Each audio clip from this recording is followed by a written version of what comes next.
Hmm. Mahirap kagatin kasi ang daming laman. Ang sarap. Hindi ko pa naabot yung chicken. No? Yung iba pang ano niya. Ganito pala lasa ng banh mi. Ito, kanina ka pa nahuhulog Pwede na lang.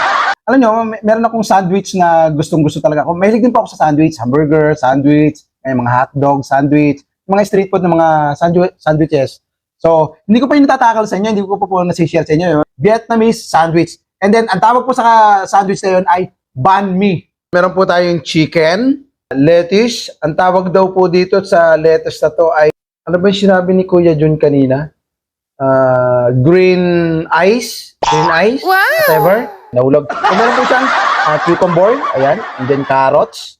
Ayan. And then meron po tayong sinutay na, sinutay na yung bell pepper, green and red. Meron din tayong onion, and then the cabbage. Yung natin ito yung cabbage, ito. Yung repolyo sa atin sa Tagalog.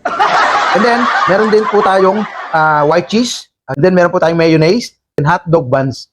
Vietnam po, yung bagnet bread na matigas pwedeng palo-palo. Yung pwede nyo pong pumalo sa mga masasamang loob.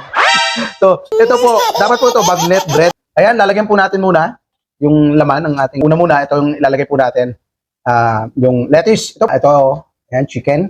Ayan, lagyan muna natin ng chicken. Bell pepper, green, lagyan natin ng green, ayan. Cabbage. Tapos, ano po yan? Onion, where are you, onion? Ayan, onion. So, generous ano na lang natin, pero mas maganda yung maraming bell pepper. Ayan, tapos meron po carrots. Ayan, carrots. Lagyan natin ng carrots. Ganyan po para at least masarap yan. Okay. Overload to, overload. Ayan. Tapos lagyan po ulit natin ng konting chicken. Chicken! O, yan. So, kapit pa rin chicken. Kaya kailangan ng generous na yung hulog pa. So, for the meantime, ayan, puno na. Maglalagay po tayo ng grated cheese. Grated cheese, hindi po yung kamag-anak ng greatest love of all. Grated cheese, ibig sabihin po yung ginadgad na cheese. Yung ginanong ganon. So, pakikita ko po sa inyo kung ano yung ganong-ganon natin. Hindi lumabas Kasi malambot na po yung cheese natin Dahil ayaw po siyang magadgad. Naghiwa-hiwa na lang po ako ng cheese. Ayan hiniwa-hiwa ko na lang. Kasi ayaw pong siya Ilagay na lang po natin dito. Ayan. Hiniwa-hiwa ko na lang po ng manipis. Kasi kinakailangan po tayo may cheese. Ayan, cheese, Max.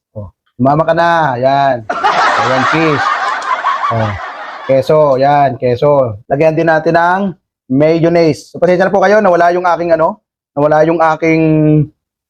squeezer. So, ito naman, kaya po natin yan, carry yan. Pinoy version, banh mi, ayan.